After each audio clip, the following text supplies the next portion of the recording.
In this video, we're talking about a brand new SteamOS handheld that's coming in 2026. After that, let's talk about how some people are turning $150 PS5s into Steam machines. And finally, do you play old games or new games on your Steam Deck the most? How's it going, everyone? As always, my name is Jimmy Champagne. This is Deck Ready, my channel all about Steam hardware. I hope you are having a great week playing a ton of video games leading up to Christmas. I beat Chris's campaign. I'm playing through Leon's campaign in Resident Evil 6. For all this game's problems, the first level of Leon's campaign is amazing. It's so good. You're going around this like college campus. It's all decorated with American iconography, which I love. It's spooky. It's creepy. It's the only one that feels like survival horror. And Leon's combat feels so good. You're just flying all over the map. You could do akimbo pistols. It's so awesome. So if you're looking for a game that might deserve reevaluation, it's really cheap in the Steam sale right now. But the last thing I want to ask is that you subscribe to the channel and set your notifications to all. Let's get into the first news story here and talk about this new SteamOS handheld. So Valve's been pretty open since the beginning that they want to work with other manufacturers to get SteamOS on their devices. I think that's going to ramp up quite a lot once the Steam machine is out and the desktop version of SteamOS is available and has more of the driver support and all that extra stuff that you need to get set up for the desktop side of things all figured out.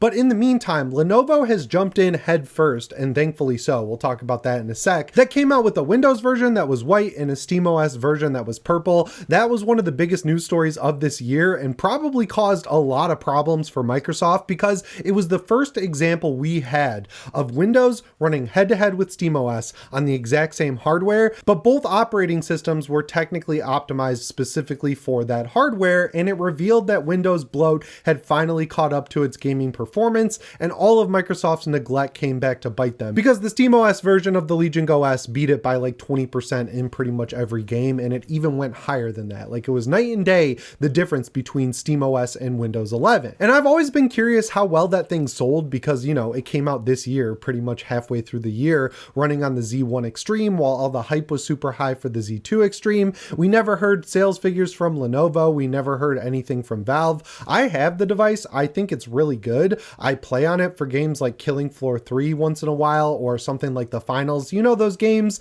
that technically can run on the Steam Deck but are just that much better on a more powerful handheld. That's what I reserved the Legion Go S for. So I'd say I put about, I don't know, maybe 8 to 10 hours on it this entire year. But it seems like it sold well enough to satisfy Lenovo because it turns out they're about to announce a SteamOS version of the Legion Go 2. And that's a good thing because if you look back to the Legion Go S, because they didn't have to license Windows for that handheld, for the SteamOS version I mean, they were able to sell it for a little over $100 cheaper than the Windows version. And if you haven't seen the prices on the Legion Go 2, they are exorbitant. It starts at like $1,000 and goes all the way up to $1,300. And I know that's out of a lot of people's price range, but that's the cost of using the latest and greatest bleeding edge chip with the Z2 Extreme. And also, you know, they packed in an OLED screen that's absolutely massive. I think it's VRR as well. They improved those controllers that are kind of like Joy-Cons that turn into a mouse. And people who like the Legion Go love the Legion Go. So I'm sure there was a healthy group of people that showed up at launch to upgrade from that device. With all that being said, I think most people are going to be out on this thing because of the price. I mean, we saw this year's numbers for console sales and they are dramatically bad, like down 47% year over year. We had the worst console sale year since 1995. And I think 100% of that, or 90% of that at the least, is down to the price of everything. Like, yeah, they put the PS5 on sale for $400 for the digital and $450 for the disk drive enabled model. But the only one of those that's actually discounted is the disk drive one, because when the PS5 launched 5 years ago, it was $399 for the disk driveless model and $499 for the disk drive one. So like $50 off of that after 5 years, big whoop. People are not buying it because there's also a ton of rumors about the PS6 coming out. And that's definitely a core problem with the Windows handhelds as well, or like the third-party manufacturer handhelds, because it's not a Windows handheld. The Legion Go, the ROG Ally, they release these things way too fast, right? Like within a couple of years years at most. They have a brand new version out with the bleeding edge chip. And when you're working on that time frame, it's impossible not to have the price go up dramatically. Like, one big win for the Steam Deck that Valve got was that they were able to sell it for a really cheap price by barely subsidizing it, if at all, because the chip that they put in it was cutting edge for the time. It came out in the era of the PS5 launch, but it's an RDNA 2 chip that Microsoft commissioned for, the Surface laptop or a new Surface or whatever, and then decided not to use. So Valve was like, hey, cut us a deal on those, AMD. And that's exactly what they did with the Steam Machine, which is a huge reason why I think they're going to hit a fairly fair price point with it. And another way that hurts these handhelds is that even though the Legion Go S basically gets identical performance to the Z2 Extreme equipped Legion Go 2, like you're talking 3 to 4 frame difference outside of a few outlier games that might get 10 FPS difference, it's still a great chip, but people don't want to buy it because it's the old generation. It doesn't matter that, they have a half step up chip that they slapped a 2E on and they're calling it the next generation. What matters is the sticker on the box or the spec sheet or whatever, and people see that it's a generation old chip. So even though it's a little bit cheaper than what you get with the Legion Go 2, it's not worth buying to a lot of people because it's an old chip, and manufacturers that work with Windows traditionally give up support on those older chips pretty quickly. I know out of all the handheld, Steam Deck excluded, the Legion Go has the biggest community. Like, people who like the Legion Go really like the Legion Go, so I'm sure there are going to be a group of people who show up for this thing, but I think it's going to be dramatically smaller because they staggered the launch of it so much, right? Like, we got the Windows one this year, we're getting the SteamOS one next year. I think that comes down to supply constraints because people who pre-ordered the Legion Go 2, a lot of them had their pre-orders canceled, then they were able to reorder it and it's supposed to ship sometime next year. So I'd imagine that a lot of those people will get their Windows equipped version at the same time as the SteamOS one. So on the one hand, it is awesome to see SteamOS coming to other devices. I absolutely love that. But on the other hand, it's like just a not good situation all around, just the general cost of everything, not just video games, not just consoles, not just PC handhelds. Everything is expensive right now. So I don't think anyone outside of the richest of the rich are on this like 1 to 1.5 year upgrade path that a lot of these hardware manufacturers seem to want them to be on, unless they see it like we're going to keep selling all the other devices and then people can pick and choose. But the price gulf isn't that big. Like, you're paying almost $800 for the Legion Go S. Why not pay $200 more for the Legion Go 2? And then you just don't buy anything because of that analysis paralysis. You know what I'm saying? But here's one interesting way you could save money on a Steam machine and actually get good performance. So a lot of people have figured out that for $150, you can get a server rack enabled version of the PS5's motherboard with the PS5's APU installed in it. So an APU is like a GPU and a CPU all on one chip, and the performance of it is basically on par with the PS5. So it runs 1440p 60 with FSR just fine. You can run 1080p 60 FPS without upscaling all day long, and you could even get into the coveted 4K gaming territory with it, and it only costs $150. Now, there are a lot of caveats that come along with it. One being, this is meant for a server rack, so you're going to need a 3D printer to print not only a case for it, but also